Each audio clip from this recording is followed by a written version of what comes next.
4e jour de confinement pour moi, coronavirus. Donc, je me suis réveillé ce matin du 4e jour de confinement avec cette pensée sur pince ta conscience.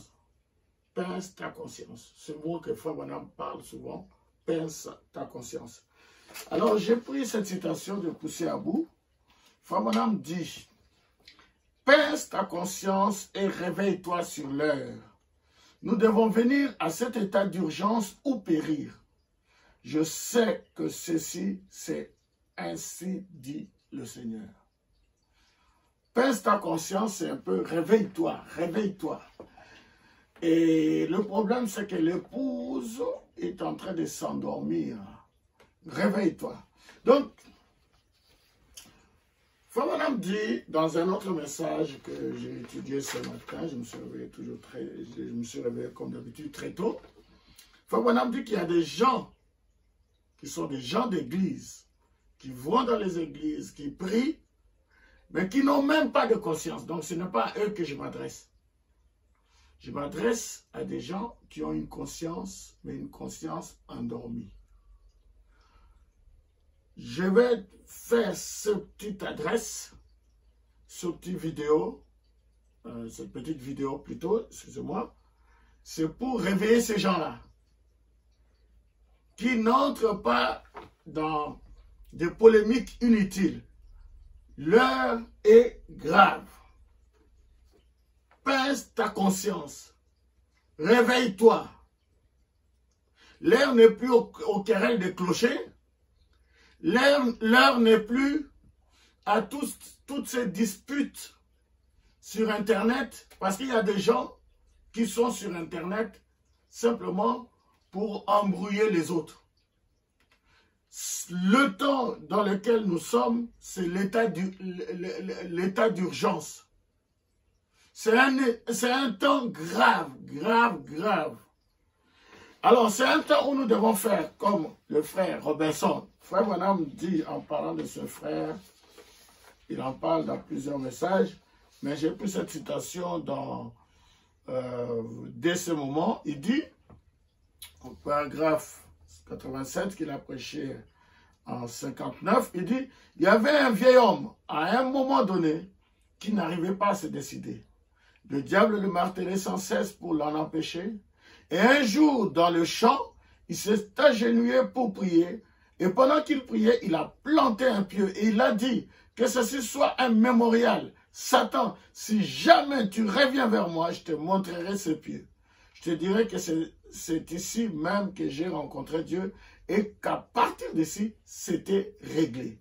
C'est ça qu'il nous faut. Peut-être pas un pieu dans un champ, mais quelque part, le secret d'une chambre, un lieu. C'est la raison pour laquelle j'ai donné comme consigne à mes églises, à mes brebis, que à partir de la semaine prochaine, nous allons écouter une bande, la bande sur le Saint-Esprit, donc la série du Saint-Esprit. Et nous allons prier, prier, prier. Et je crois que Dieu va nous baptiser du Saint-Esprit. Parce que ceux qui ont le Saint-Esprit, le véritable Saint-Esprit dans l'âme, ils ne seront pas touchés par ces démons du coronavirus. Ça, c'est ce que je crois. Et c'est ça que je prêche à mes brebis. Donc, je suis en train de leur dire de prendre de la hauteur. Au lieu de rester dans toutes ces querelles.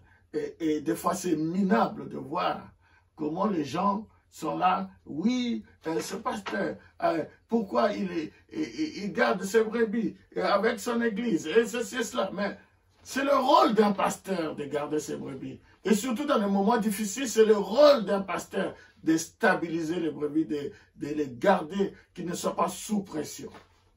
Alors, vous voulez que le pasteur fasse quoi? Et la plupart des gens qui parlent de ça, ils n'ont même pas d'église, ils ne sont même pas pasteurs. Vous n'avez pas le ministère, vous n'avez pas la chose. Donc c'est pour ça que vous n'êtes pas des porteurs de fardeau. Vous n'avez rien, c'est pour ça que vous parlez de cette manière-là. Alors, j'ai dit à mes brebis, nous sommes des aigles, nous devons prendre la hauteur. Laissez ces gens-là continuer à bavarder. Ils vont se fatiguer. Ils vont se fatiguer. Si le confinement là dure un peu plus, on n'est que 4-5 jours de confinement. Mais si ça dure un mois, vous allez plus les entendre. Pèse ta conscience. Réveille-toi. Alors, je termine par cette pensée. Nous savons qu'un jour, il y aura une persécution religieuse. Ça, c'est Frère Branham qui le dit. Il dit que l'épouse ne passera pas par la tribulation, mais l'épouse passera par la persécution. Et il dit que les églises comme les nôtres seront fermées. Il dit, et en parlant même de l'église de tabernacle de Jeffersonville, il dit ceci, il dit, des tabernacles comme le nôtre de Jeffersonville seront fermés. Ils deviendront des dépôts. Ça, Frère Branham le dit. J'ai des citations ici, je n'ai pas le temps de les lire. Maintenant, cette prophétie ne concerne pas le coronavirus, nous savons cela. Parce que la persécution là, que Frère Branham parle, c'est la persécution que le conseil œcuménique va faire contre l'épouse. Tous ceux qui n'entreront pas dans le conseil œcuménique, ils seront persécutés. Mais là, quand on voit le coronavirus, il persécute même le pape. Donc, c'est pas cette persécution-là. Même le pape est en quarantaine. Donc, ce démon-là, il ne respecte même pas la hiérarchie. Il ne respecte même pas les faux prophètes. Donc, ce n'est pas de cette persécution qu'on parle. Hein? Donc, nous savons que ce qui arrive aujourd'hui, ce n'est que temporaire. Et au bout d'un certain temps, les églises vont s'ouvrir. Ce démon-là va partir parce que, regardez, même en Chine, les choses commencent à reprendre. Hein. Sans la prière, les choses ont commencé à reprendre. Donc, nous savons qu'ici, même nous en France ici, un jour, ce sera de l'histoire. Ça, nous le savons. Et nos églises vont s'ouvrir et nous allons nous embrasser, nous allons crier Hosanna, nous allons chanter, louer Dieu comme jamais auparavant. C'est là que vous verrez que vous serez content d'aller à l'église. Oui. Donc, alors, maintenant, je vais seulement souligner quelque chose ici, une citation que j'ai beaucoup aimée. Frère Branham dit dans le message, les premières expériences spirituelles qu'il a prêché en 52, le paragraphe 32, en parlant de la persécution. Bon, maintenant, il parlait de la persécution qui viendra avec l'écuménisme et tout ça. Mais il dit ceci, mais je vais tirer quand même 2-3 choses là-dedans. Il dit, mes frères, un jour, lorsque cette persécution deviendra effective, vous verrez la grande église rachetée de Dieu se souder ensemble. L'église sera soudée ensemble comme cela. La pierre ira à la pierre. Vous oublierez que vous êtes méthodiste, baptiste ou quelque église dénominationnelle que ce soit, lorsque la persécution religieuse s'abattra sur vous et lorsque le communisme s'étendra partout. Donc quand cette persécution-là va venir, vous oublierez que vous êtes de telle église. Ah non, moi je suis de Shalom Tabernacle, moi je suis de Grâce Tabernacle, moi je suis de Tabernacle, je ne sais pas quoi. Vous oublierez ça. Moi je suis de Tonnerre révélé, moi je ne suis pas de Tonnerre révélé, il entrait, il n'entrait pas et tout ça. Vous allez oublier ça. Voyez? Il n'y aura pas tout ça. Tout ça va tomber. Alors, Frère Branham dit, il dit que toutes ces choses-là, on va oublier ça. C'est pour ça que profitons du temps dans lequel nous sommes pour nous entraîner. Et il continue dans un autre message, il dit, alors l'église de Dieu se formera comme un bloc, pierre par pierre, et toutes vos petites différences qui séparent les différentes communautés l'une de l'autre seront alors complètement oubliées. Ces différences seront oubliés. C'est pour ça que, pour moi personnellement, ces petites querelles, pour moi, ce sont des bassesses.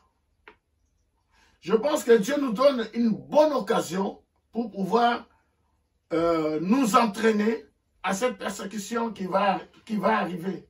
Parce que ce n'est pas cette persécution ici. Et je crois de tout mon cœur que actuellement, j'ai un amour pour les frères, les sœurs, les familles, les amis. J'ai un amour. J'aimerais bien les rencontrer, j'aimerais les voir. Je languis de ça. Et je suis sûr que si je rencontre un frère, même s'il ne croit pas que il croit la moitié de la parole, je serai content de le rencontrer. Mais quand la persécution va arriver, ne pensez pas que la bête ou le faux prophète va faire la différence et il va te demander, toi tu crois la seconde venue ou tu ne crois pas la seconde venue. Non, ce ne sera pas ça. Tous ceux qui croient le message de William Marion Branham seront persécutés. Alors, je termine pour dire shalom, que Dieu vous bénisse, que la paix de Dieu soit avec vous et que sa venue réjouisse vos cœurs. Shalom.